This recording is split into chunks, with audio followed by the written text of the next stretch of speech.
ক্লান্ত হয়ে গেছে প্রিয় ভাইরা, আমি আপনাদের কাছে আগে মূল কথা বলি। চুপচাপ থাকেন ভাই, চুপচাপ থাকেন, আগে রাগ করলে হবে না তো। এদিকে এদিকে বললাম, মাইকে লাগতেছে বাতাসটা, বুঝে না ফ্যানটা পিছনে, এরকম করে পিছনে জানি লাগে বাস। আমি আপনাদের কাছে আগে 2 মিনিট কথা বলি, তারপরে আমি আপনাদের কাছে সংক্ষিপ্ত দোয়া মুনাজাত করব। আপনাদেরকে আর কষ্ট দিব না। সেটা হচ্ছে, আমি বিগত 1-1.5 মাস আগে আপনাদের রানারের এখানে ফ্যাক্টরি যেখানে আছে, আমার মামার ফ্যাক্টরি, মাঝে মাঝে আমরা বেড়াতে আসি, মাছ টাছ ধরতে আসছিলাম। মাগরিবের নামাজ মসজিদে পড়ার পরে আপনাদের এই মাদ্রাসার কর্তৃপক্ষ সবাই যে আমাকে ধরছেন, সাইফুল্লাহ ভাই আপনাকে আমাদের মাদ্রাসায় একটা দাওয়াত নিতে হবে। আমি ওনাদেরকে বলছি, ভাই আমার দাওয়াত নেওয়া শেষ, এই আজকের যে তারিখ 30 তারিখ, এই একটা দিন আমার ফাঁকা আছে। যদিও এই সময় বর্ষা বাদল হয়, ওনারা বললে এই সময় জীবনেও আমরা মাহফিল করি নাই, তারপরে ওনারা রাজি হয়েছেন, আমি এই ডেটটা আজকে দিয়েছিলাম। খুব মনের মধ্যে আবেগ যে আপনাদের এখানে আসবো ইনশাআল্লাহ সিজনের শুরুর দিকে। আমি যেরকম করে কথা বলি, এই যে একটু আগে আপনারা চিল্লায় উঠলেন, ইউটিউবওয়ালারা দাঁড়াইছে, এই ইউটিউব থেকে আমার ওয়াজ শুনছেন আপনারা, জন্য আপনারা আমাকে চেনেন, ঠিক না? আমি কেমন করে কথা বলি এগুলো সব দেখছেন।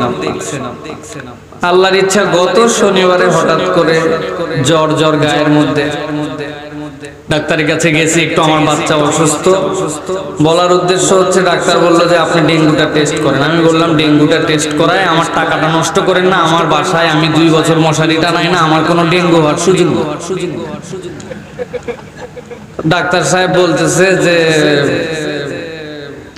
একটু করেন ভাই, কয়টা টাকা যায় যাক, একটু করেন। তো ডেঙ্গু টেস্ট করার পরে সন্ধ্যার সময় রিপোর্ট আসছে ডেঙ্গু পজিটিভ। আমার মেয়ে ছোট বাচ্চা, সেও পজিটিভ। রাত 2টা হতে হতে আমার অবস্থা এমন খারাপ যে হাসপাতালে ভর্তি করার জন্য, হাসপাতালে কোনো বেড ফাঁকা নাই। অনেক অনুরোধ করে একটা বেসরকারি হাসপাতালে আমাকে একটু সুযোগ দিছে, আমি এক বেডে মা, আমার মেয়ে আর আমি ভর্তি হয়েছি। এরপরে বুধবারের দিনে আমাদেরকে রিলিজ করে বাড়িতে ফেরত পাঠাইছে। এই বুধবারের পর থেকে বুঝতে পারতেছি যে ডেঙ্গু কি কষ্টের। জ্বর গেছে, সব গেছে, কিন্তু আমি বসা থেকে উঠে দাঁড়ালে মাথা ঘুরে পড়ে যায়, একাত থেকে ওকাত ফিরলে মাথা ঘুরে যায়। আপনাদের এখানে আসার পরেও আমি একটু ভালুকায় রেস্ট হাউসে বসছিলাম, এখানেও আমি মাথা ঘুরে পড়ে গেছিলাম, মাথার পিছনে ব্যথাও পাইছি হঠাৎ করে।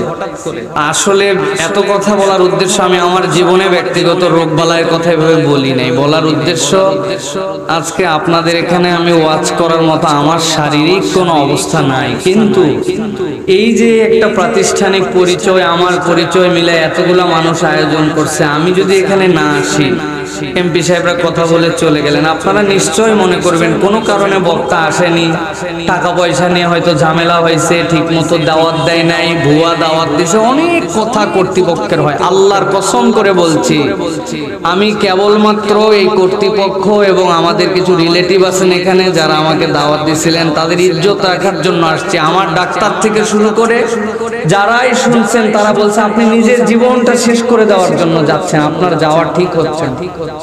তা আমি এই জন্য আপনাদের কাছে, তারপরে ওই যে আপনি দেখলেন আমাদের দায়িত্বশীল যারা থাকেন তাদের কিছু কথা শুনতে হয়, আমার ধৈর্য কুলাচ্ছিল না। আপনি যতই আমারে পাম দেন যে আমাদের কাছের মানুষ, হাফিজ ভাইয়ের ভাগিনা, আমার কুলাচ্ছিল না। কিন্তু এই কথা শুনতে হয় ওনাদের, এই কথা না শুনলে এই উন্নয়নটা কে করবে? এই কাজটা তো আমি করব না, ওনাদের তো অবদান আছে, ওনারা এই মাটির সন্তান, তাই না ভাই? কিন্তু এই বক্তব্যটা এসার পরে এসে যদি আমাদের এমপি মহোদয়, আমাদের দায়িত্বশীলরা দিতেন, আরো অনেক সুন্দর হতো, ঠিক না ভাই? বক্তাকে বক্তার সময় কথা বলতে দেওয়া হবে, ওনাদের কথাও শুনবো আমরা, তাহলে আমাদেরকে, আমি কন্ডিশন দিয়ে আসছিলাম আমাকে 9টার মধ্যে দিবেন, আমি 2-4টা কথা বলবো। আমি কথা বলতেছি আর মাথা ধরতেছি, আমার মাথা ঝুঁকতেছে, কিন্তু আমি আপনাদের কাছে দোয়া চাই। আমি আসছি যেহেতু, আমি কথা না বলে যাব না, ইনশাআল্লাহ কিছু কথা আপনাদেরকে বলতে চাই। আপনারা আছেন ভাই? আপনাদের এখানে যত লোক, এর থেকে বেশি লোক আছে হচ্ছে আমাদের এখানে মেলাতে। ময়মনসিংহের এদিককার লোক যে জীবনে পাঁপড় খায় নাই, জীবনে চটপটি চোখে দেখে নাই, 12 ভাজা দেখে নাই, চুরি ফিতামালা চিনে না, এটা আমার জানা ছিল না। আসার পরে বুঝলাম এই মাহফিলের ওসিলায় দোকান আইছে জন্য এরা এটা দেখতে পাইছে। আসলে কি তাই? আপনাদের লজ্জা লাগতেছে না? এগুলো আমাদের লোকজন। আপনারা কতক্ষণ আর বাইরে থাকবেন? দোয়ার জন্য অন্তত ভিতরে আসেন। আমি অসুস্থ মানুষ হিসাবে আপনাদের কাছে কথা বলতেছি, আমার গা কাঁপতেছে এখন।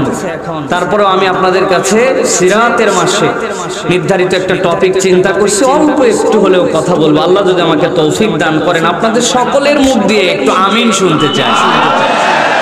একজনও মুখ বন্ধ রাখবেন না, দাঁড়ায় থাকেন, বসে থাকেন, শুয়ে থাকেন, কথা শুনতে মন চাক না চাক একটু দোয়া করেন, আমিন বলেন। আর একটু জোরে বলেন আমিন।